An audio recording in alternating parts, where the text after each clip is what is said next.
in Kwajalein schools, the music program, I believe, started back in the 70s. And it's been a very robust program. In fact, my predecessor, Mr. Shields, he ran the program for about 30 years before I came in 2013. I think since I've been a part of it, there have been some additions with myself and Miss Wright working together between me and the elementary school. We've been able to add programs like Triumph Music Honor Society. We've been adding performance opportunities for students, like instead of the elementary kids singing to a CD backing track, we put together a live musicians made up of students for those concerts. And there's been concerts on eBay and things. And I think the main thing that's been changed is a wider range of performance opportunities for kids. A major aspect of our music program overall is teaching kids how to work together as a team towards common goals, teaching kids to make good decisions, trying to cultivate leadership skills in kids, and really high standards. There's a lot of teamwork in band, and it just builds chemistry between our students, and we have to learn how to correct each other and pick up each other on each other's mistakes. In music, standards mean something different in music versus other areas. So achieving high standards is a very important goal that we have. I've learned that I should really strive for the best, because in band, if you really want to sound well, you have to play 100%. If the band will play like 95% correct, it's gonna sound bad. And band really teaches us students to strive for perfection. And the community aspect of the band, being a community within our community, is an extremely important thing that we try to cultivate in the music program. The high school band getting the call by command to play at certain ceremonies and things has traditionally been the case. We routinely perform for command ceremonies. There used to be ceremonies at the flagpoles, ceremonies in the chapel, and of course this year's 80th anniversary Flintlock ceremony. So community service is something that we really pride ourselves in with that high school ensemble.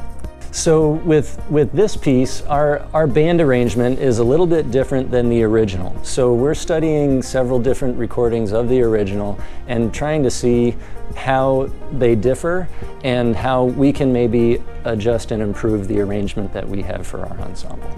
So with what we're doing on that piece, making our own orchestration basically, it can certainly apply in other areas when students need to be flexible, and they need to think on their feet and make adjustments to different scenarios and different teams that they work with. Coming to Kwajalein in 2013 was my first experience outside of the US. I was here for 5 years, and then I went to Ethiopia to teach at an international school there before coming back here. And I think the biggest thing that I learned going out to Ethiopia was that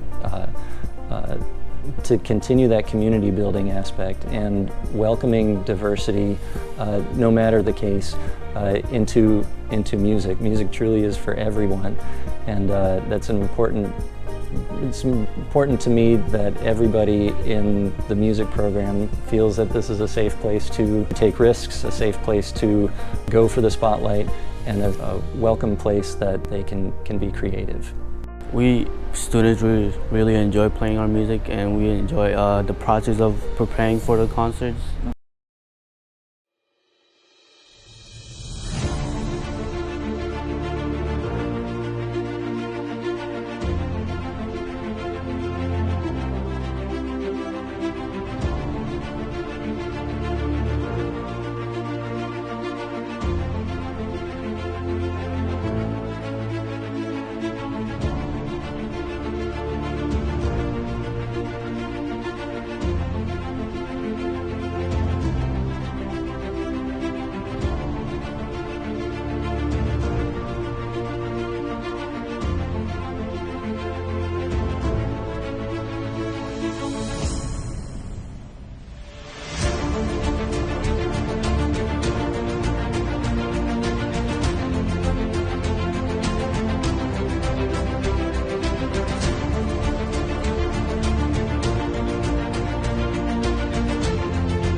Hello, Kwaj Marshall Island. My name is Kobe Nenham, and I work with AFN. And the word of the episode is ferry. Ferry in Marshallese is Teaj. T-A-I-C. Teaj. In English, it's T-E-A-J. Teaj. You see these Teaj? They're our own main transportation from Eby to Kwaj, as well as between Roy and Santo. So don't miss the ferry. We'll see you on the next episode.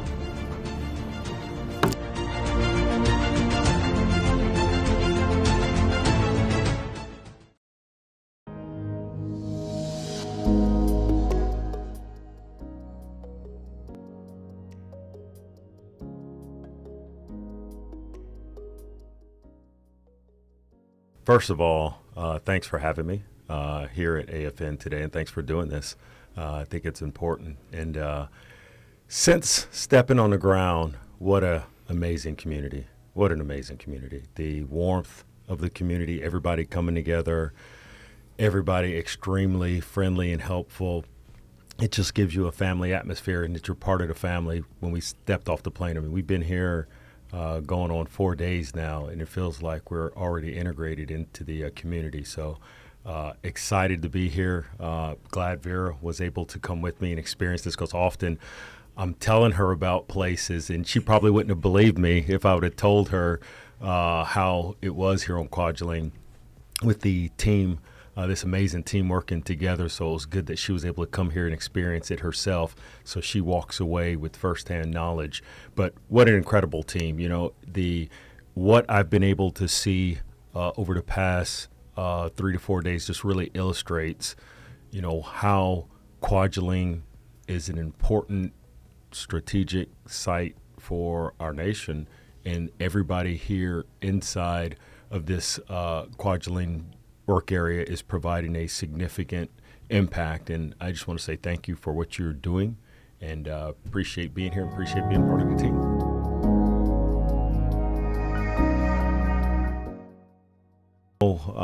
You know, playing sports was a big part of my life growing up. My father was in the military, so he embraced the team concept. So growing up, he was adamant about us being part of organized sports because he knew the importance of a team.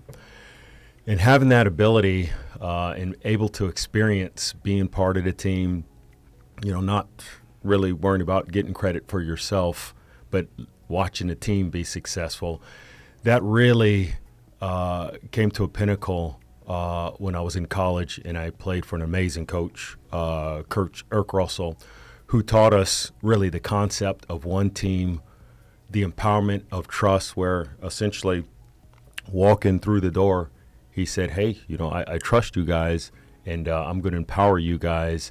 And he had one simple rule, and that was do right.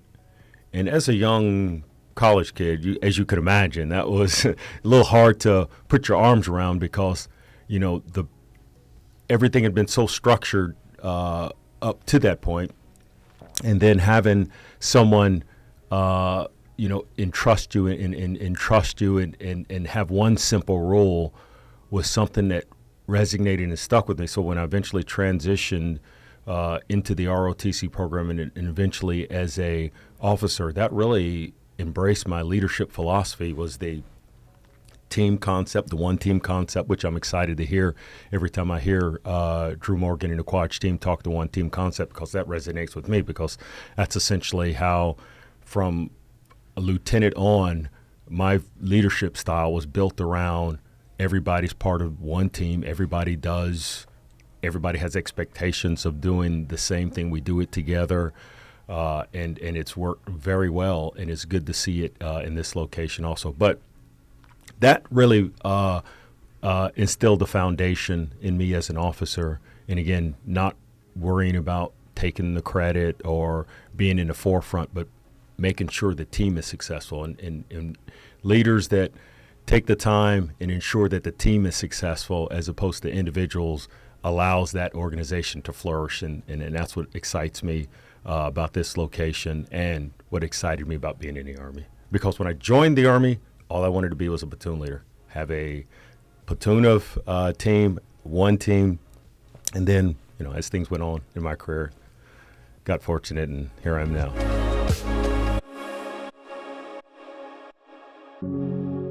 First, I'll start with when you highlighted Drew Morgan, phenomenal leader. I really think so. And him and Stacy are an amazing command team. So it's been really great, and they've been gracious hosts the entire time. And really all the, the mission partners, with Casey Rumpfelt and the leadership he's providing to the RTS team has been truly amazing. And you really define, in my perspective, a leader when things get tough. Because when things are easy, everybody's a pretty good leader because people are pretty much happy. But when you get into some sort of crisis and the stress level is picked up a little bit and pushed, that's when true leaders really step up and show themselves. And I was able to witness, that with Colonel Morgan. I took command.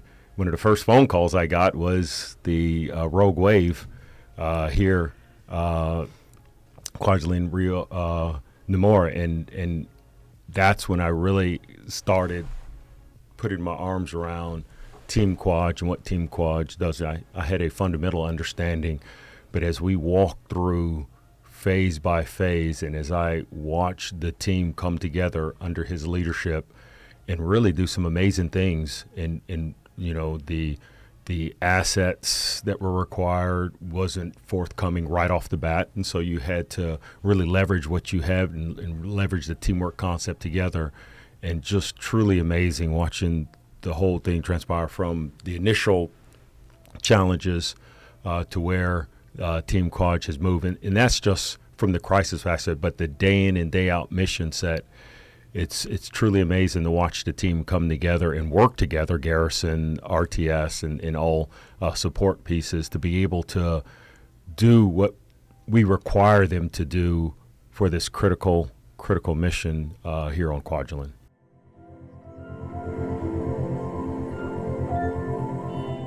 We do things here on Kwajalein and this tech site that can't be done anywhere else globally.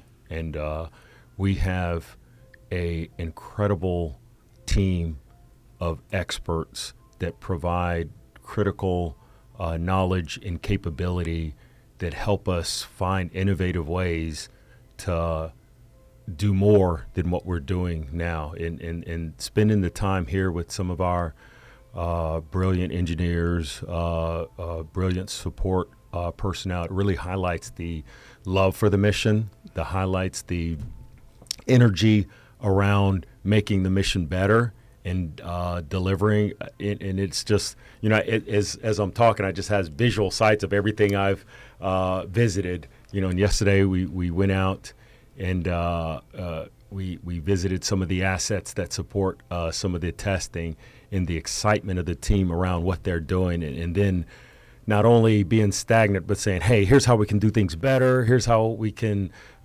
do more. And it's just really exciting to see because they understand the importance, and I believe they're empowered and understand their role in the mission set. And it's amazing, again, what could happen if you just allow people to push the boundary. And I think we're doing that here in the Reagan test site.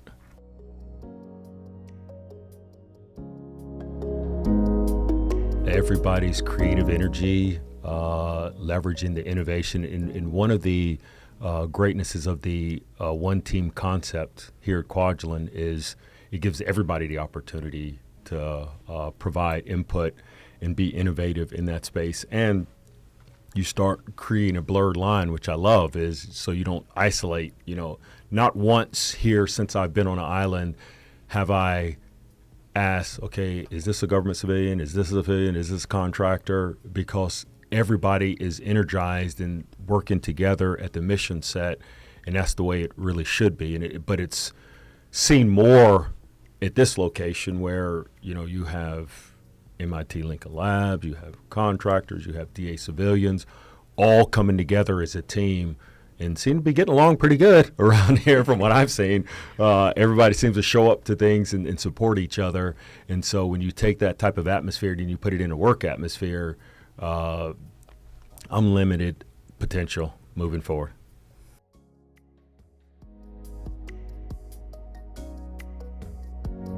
this region with some of the pacing challenges as our adversary are working incredibly hard to attempt to outpace our current capabilities. And at what point, do you develop capability to counter additional capability? But what I can assure everyone is that, we in DoD, and I'll first specifically highlight the integrated air missile defense portfolio, are working incredibly hard on modernizing our integrated air and missile defense.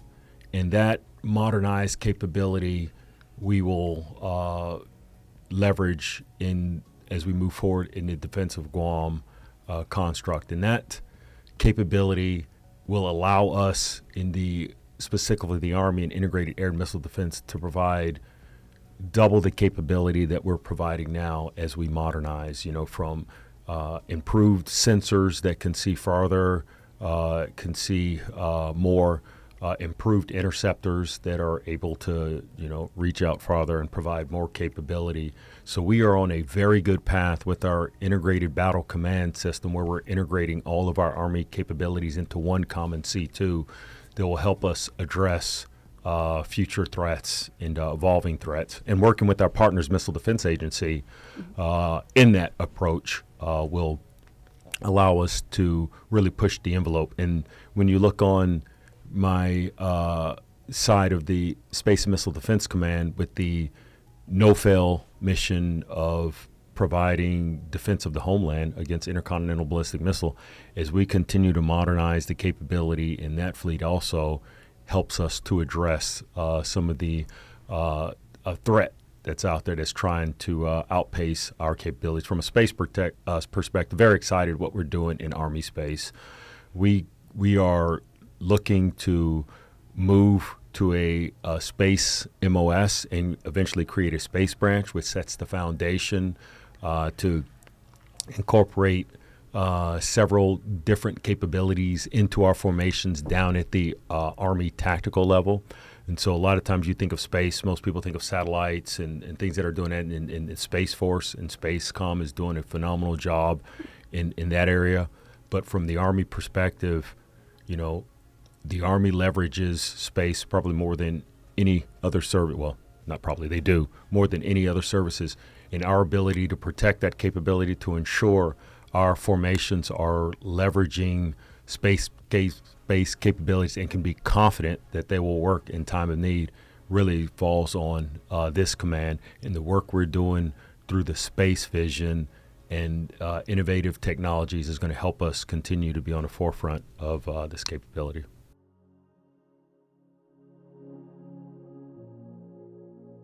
We have moved many times. We've had the privilege being in the military for over 30 years now, and we had many duty stations. I'm originally from Europe, so we pretty much stayed around Europe, Germany area. We had a lot of spouses that would come in from the U.S. for the first time, and just the experience, different host nations, cultures, food. There have been so many duty stations. Hawaii was our last one from, I guess you call it overseas, even though it's U.S. territory, but it wasn't on the mainland.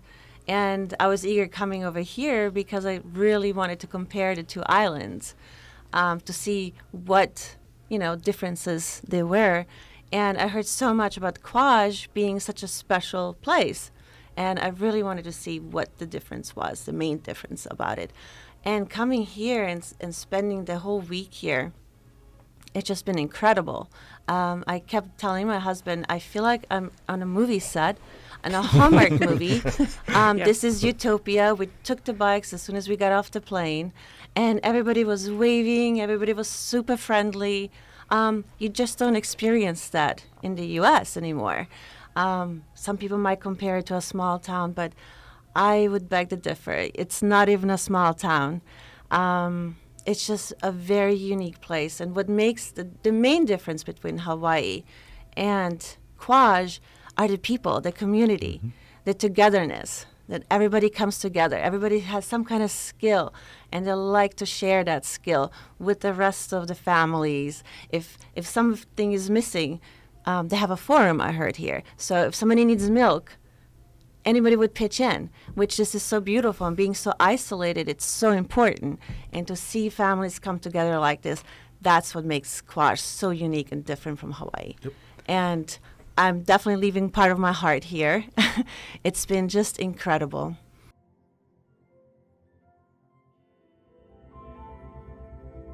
Everybody is super friendly. With the limited things that they have, they will give you everything. They'll share. And that was just, you don't see that. And we were overwhelmed with the reception. And we saw the king also. And it was incredible. It was an incredible visit.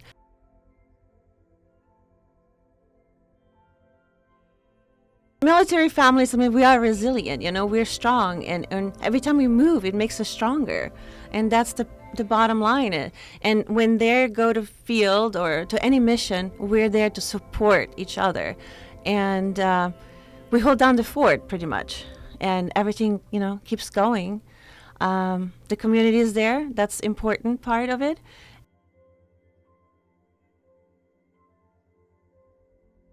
Here, everybody's coming together in the community, and it's just so beautiful to see, because you know you matter. What I would like to relay to the community is the pride I have as the Space and Missile Defense Commander on how every individual is empowered and should feel empowered. And every individual here on Kwajalein has an important job, an important role that we could not do the mission without. So no matter what your role is, I just want to say thank you, and we appreciate each and every one of you.